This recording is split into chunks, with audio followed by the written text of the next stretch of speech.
This is a PowerWorks podcast short with Glenn Power and me, James Piecowye. 6-seat ID6s, but I can't promise you they'll be available when you need them. Okay. So we had a chat, worked out a price, helped me out a little bit, helped me out a lot in the end, and I've got it I picked it up Monday, I think it was, or Tuesday. Yeah. From the limited exposure to the EVs that we've had, and obviously it's maybe a dozen that have come through that we've worked on. Yeah. Always been quite impressed. Effortless torque, power. They look nice. They also look nice. They're quiet. You know, it's a nice place to be in. Everything's new in them. Yeah. Everything seems very new in it, and it is. And they're always, okay, cool, I get it. But I've never been less convinced. Really, this is now, because if you've been listening to this podcast, which you have, we've fluctuated, we've kind of vacillated back and forth, and then recently, although we're always pro hydrogen, but recently it's been, hey, you know what? This hybrid option or these electric options, this might really be cool, but there are still challenges. Yeah, I think, like you just said, we've always been hydrogen is the way to go. Yeah, there's no question. Yeah. And I have a massive problem with hybrid cars in the fact that once that hybrid battery is done, you still can't use the internal combustion, which makes zero sense to me. And you had that Porsche that was 70,000 Durham replacement of batteries. You got stuck in the bayou and with the same issue in a Ford, wasn't it, or something? Yeah. So I'm very much no, hybrid's not the way. Light TVs, like the idea of them, thought perhaps, freight may be an option, not for heavy vehicles on the road. EVs might work because they're parked for longer extended periods and driving for longer extended periods. Yeah. So charging becomes less of a problem for them. But it's just the little things. So the car... I'm going to pause you for a second. And this is always the problem, is... stuff you take for granted. The core of the vehicle, any vehicle you're going to buy, whether it is the most inexpensive car on the planet or the most expensive, the core functionality is always pretty much the same. It's the little tiny details that are going to differentiate. And you might say, well, what do you mean by that? And I say, leather dash versus plastic dash. The array of instrumentation and the amount of information you're going to get versus the lack of information or array. The electronic versus the analog things that you're going to have, the switching, it's the little things that make the big difference. And this increasingly, as you're going to talk to us about, is part of the challenge with electric vehicles and the newer vehicles that are coming out. Yeah, I mean, look, it's a VW. If I was going to do it, I was going to do it VW, weren't I? Obviously. Right. Anyone that's listened to this for more than 3 seconds has heard me rave on about VW. So I was always going to go for it. And straight away, I like how it looks inside and outside. Very, very good. Really good. A lot of the breed is still apparent.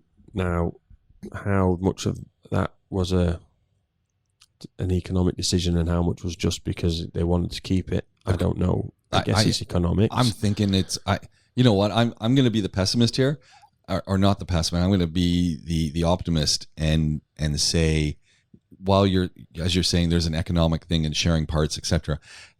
It's within their DNA, going from every vehicle. There's a logical transition, a logical familiarity. And so if I'm going from a Golf R to an ID6, it's a whole different vehicle, but I want to have some of the same. So the everything you come into contact with in the car is VW. You can tell. You don't need the logo. You get into a VW, the steering wheels are VW. The seats feel and look, although they've got quite a cool design on them and they're slightly different. Everything screams VW. It's very, very well built. Really, really well built. Which you would expect. Now, I suppose we need to put some context here. This is not a vehicle available from the local importer here. This is imported from China and sold outside of the dealership. I saw a whole bunch coming from Japan as well. Right, okay. Well, this one's Chinese because everything screams in Chinese when you turn it on. Okay.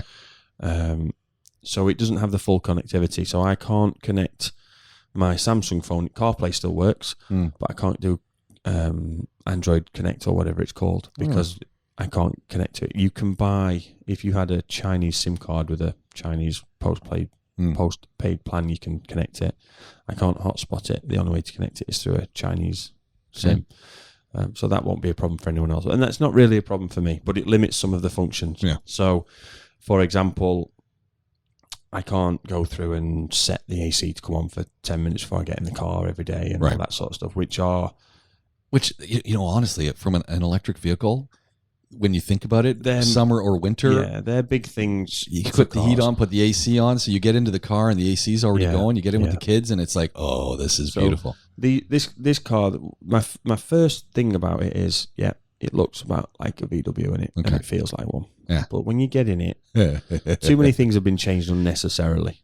And this is that why? And I guess give us the examples. The gear lever, which effectively isn't a gear lever, but it's a gear lever.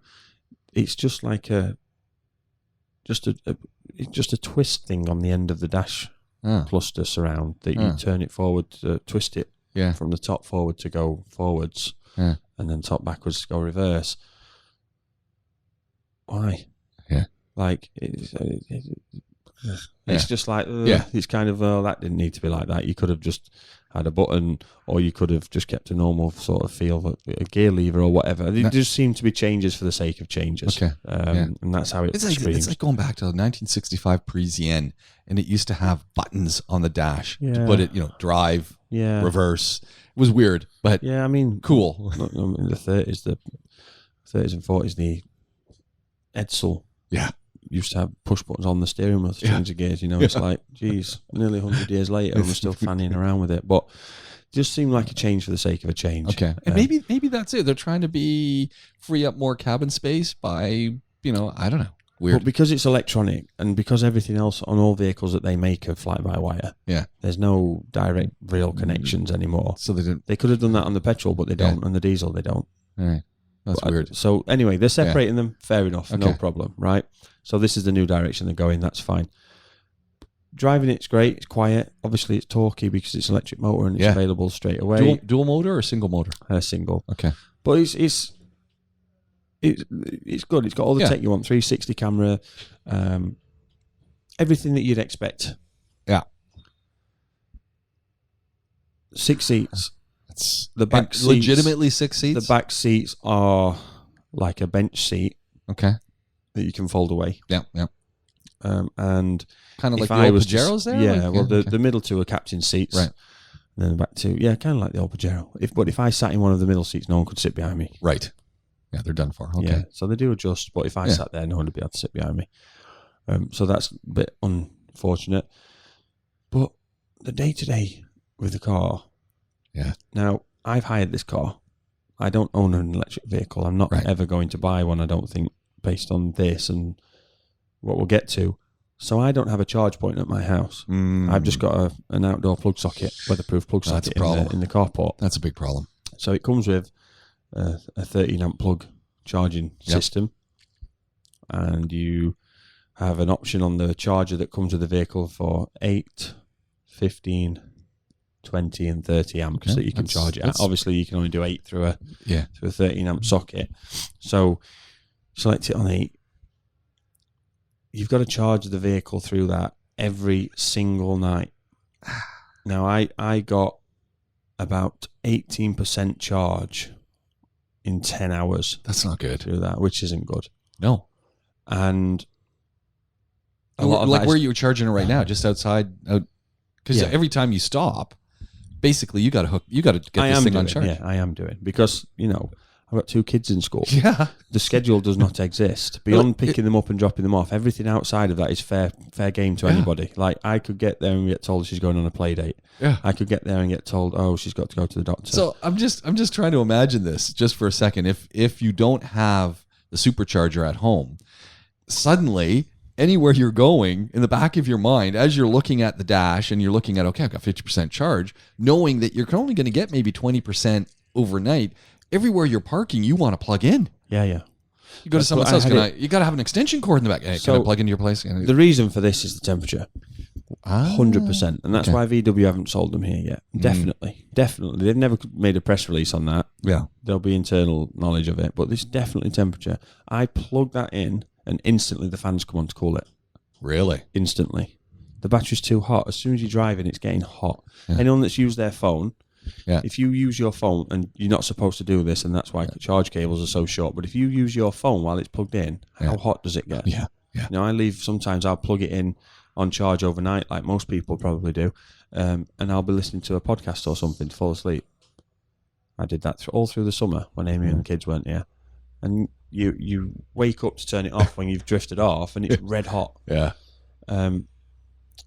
So the heat increases resistance, which causes more effort. And so you use so much more electricity because of the heat.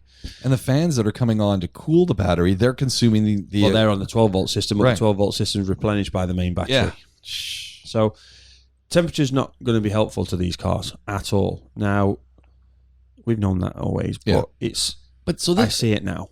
So this must also translate over to all the electric cars out here. Like they're all... So I sent you a video yesterday. Yeah, you did. You've sent me a few videos, and that's what's provoked our conversation now. I charged it overnight, and I think I got to 66%. Yeah. And in the time I drove, I didn't make it. There's no clock on the car unless it's turned off. You've got no trip counter. I don't know if it's because it's not connected and I can't get into the settings properly because it's Chinese, but there's no trip counter. Oh, man.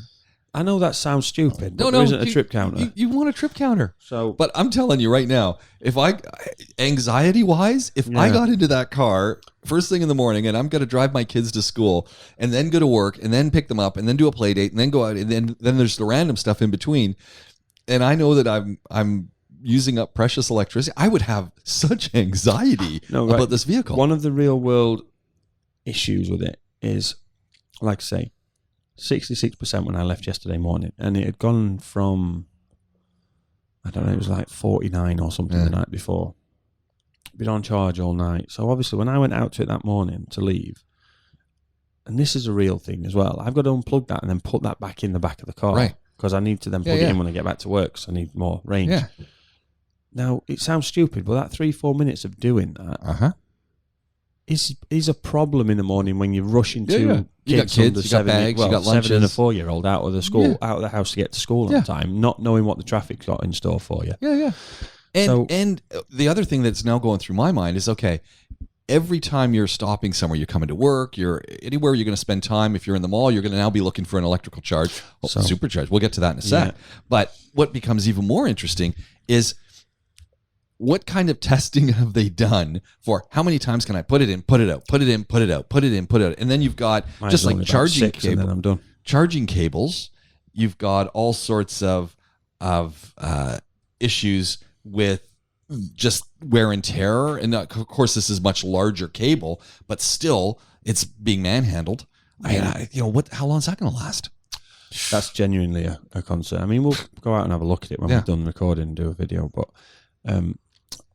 so I've gone out to it having been charged overnight, and it's not turned off because it's still not full. Now, you can set the battery to charge only to 80%. They recommend not charging it to 100% unless you're going on an extremely long trip to prevent it getting too overly charged. And life of the battery. I get it. We've had mobile phones with this issue.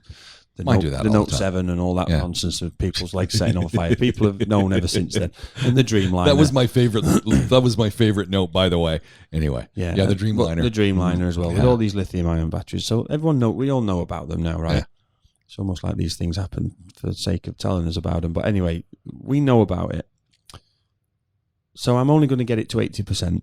I get it to 66. I go a normal distance of whatever it is to school and work, which everybody does that has kids. Yeah, but you're coming from a rather congested route. Yeah, but I didn't. I missed the traffic on this. Oh, no, really? Going to Jebel Ali from where I live is zero traffic. Oh, nice. On the 611. Okay. And then from there to here at this time of day, again, no traffic. Yeah, nice. So and we are coming to you, by the way, from the Powerworks garage, if you're wondering what's going on. 40 minutes of driving. Yeah. And how much did you use? 14%. I mean, my heart would be palpitating. I can only get 17 overnight. Yeah, I know. So then I'm thinking, yeah, I'd be hooked up to a high blood pressure cup here. If I owned the car, it's 170,000 dirhams to buy the same car now. Yeah, from a third party dealer.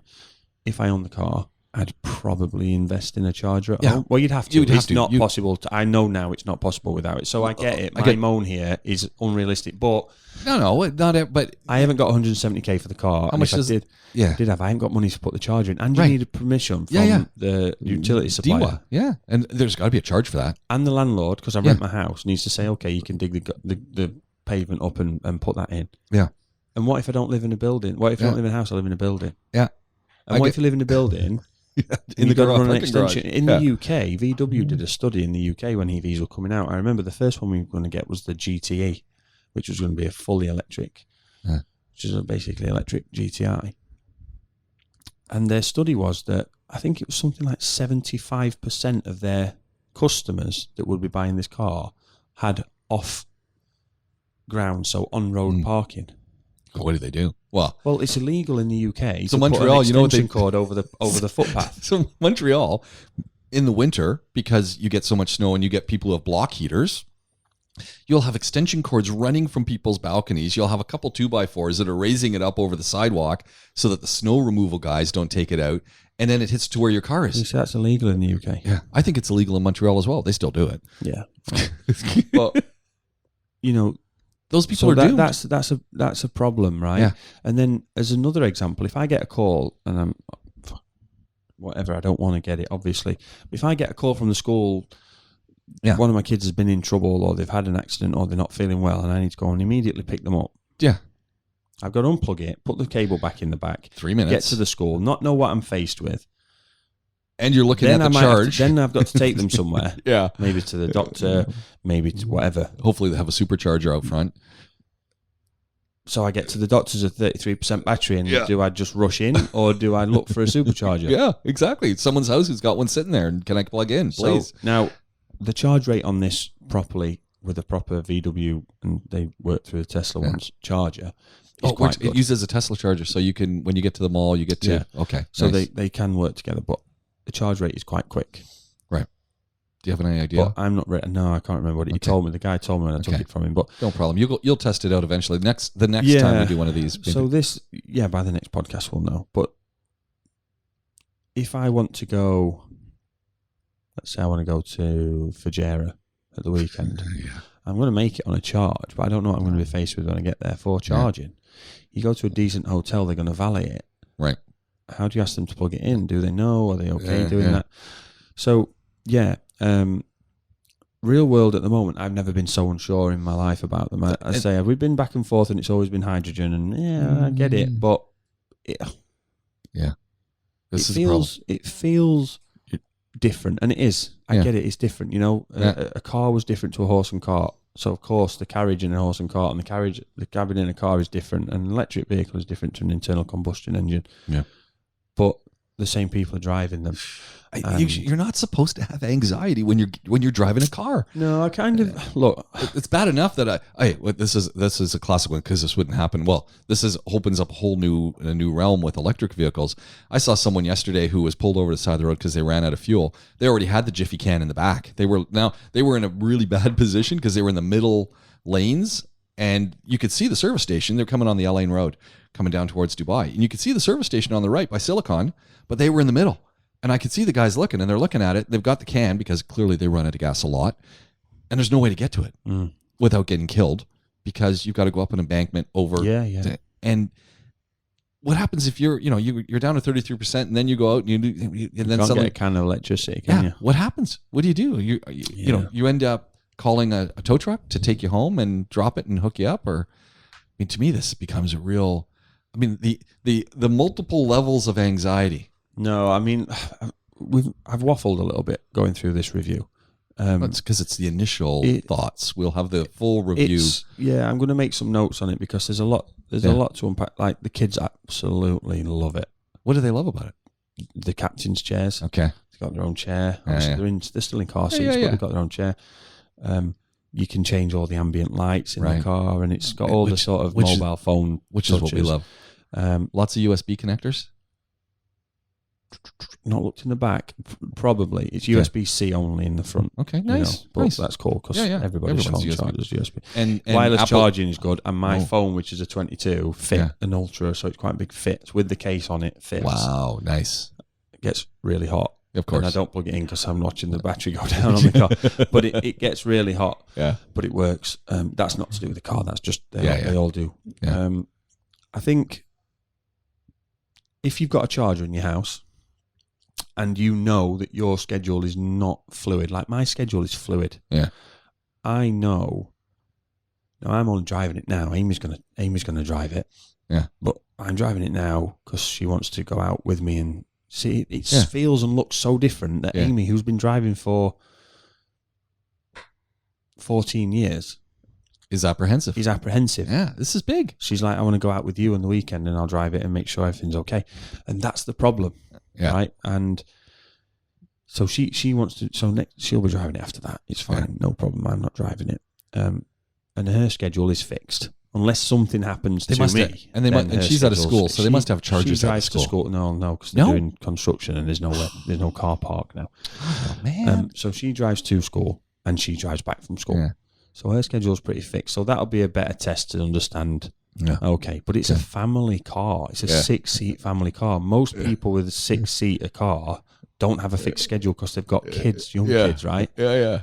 My schedule isn't fit with my job, obviously, but also with knowing that I'm responsible for getting them there, getting them home, and anything in between.